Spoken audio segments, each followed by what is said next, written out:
When the mind wanders to Floridian golf, it conjures up a picture of flat land, verdant fairways and greens, weaving their way through an assortment of water hazards and pastel-coloured homes. But Streamsong is part of a new age of golf resorts, where land is the vital ingredient. Its story is one of sustainability, legacy, and how corporate America can leave a site in a better and more prosperous place than which it found it. Unbelievable scale, but kind of huge greens, huge fairways, huge bunkers, just massive land movement, but it's all kind of the right scale for every other constituent part. It's just like big, like much, it's like times 10, everything's times 10. It's big, bold land movements, really good fun. Located amongst 7,000 acres of sandhills in Bowling Green, Florida, the land at Streamsong has an interesting story of its own. Millions of years ago, much of Florida was below sea level, and the shifting sea levels throughout the age of our planet has left a small, mineral-rich and sandy strip of land throughout the state. Indeed, the island on what would become Florida would have been surrounded by enormous prehistoric creatures of an unfamiliar world, including the megalodon, where its jaws greet you when you enter the hotel lobby. For many years, the land at Streamsong was mined for its rich phosphate deposits, the backbone of the booming American economy, until the Mosaic Company, a chemical company based near Tampa, took on a daring new project as mining operations were wound down, and they sought to repurpose the land.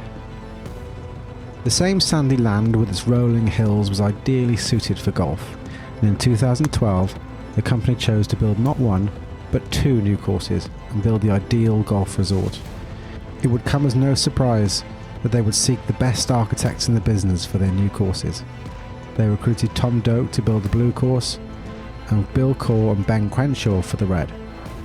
By then, golf architecture had entered its second golden age, with sandhills in Nebraska now 15 years old, creating a precedent for developments in more remote locations appealing to the golfing adventurer.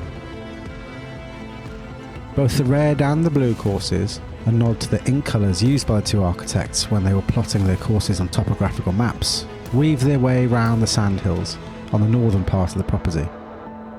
The red course encases the blue, using more of the lowlands, where the water becomes a bigger feature of the design. And with that, it brings more jeopardy. As such, the red is more of an exacting test for the scratch golfer, with a greater sense of danger attached to an errant shot, while the blue is arguably more playable for the average club player, with its wide playing corridors and distinct bold hazards and slopes. When one plays the blue course, all will recall the famous par 3 across the water, the 7th hole, where a boomerang platform takes you out to the greenside, often as you sidestep a gator or 2.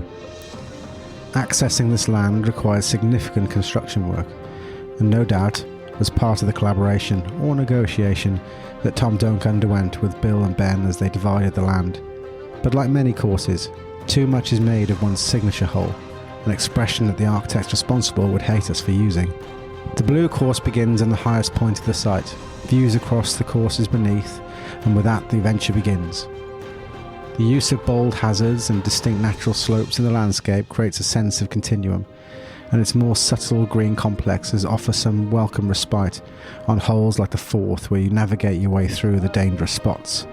And while there's plenty of room from the tee to open your shoulders, there are regularly moments of compression in the round, like the approach into 4, the tee shot on 5, the par 3 10th, or the drivable 13th, where you're quickly reminded of the need for precision. Regardless of the folklore attached to the construction of both courses, they each built a course with its own identity and sense of place on the resort, with much of the time in the evening at Streamsong spent debating which is everyone's favourite layout. The evening sport was made even more complicated in 2017 with the introduction of the 3rd course, the black, courtesy of Gil Hanse and Jim Wagner.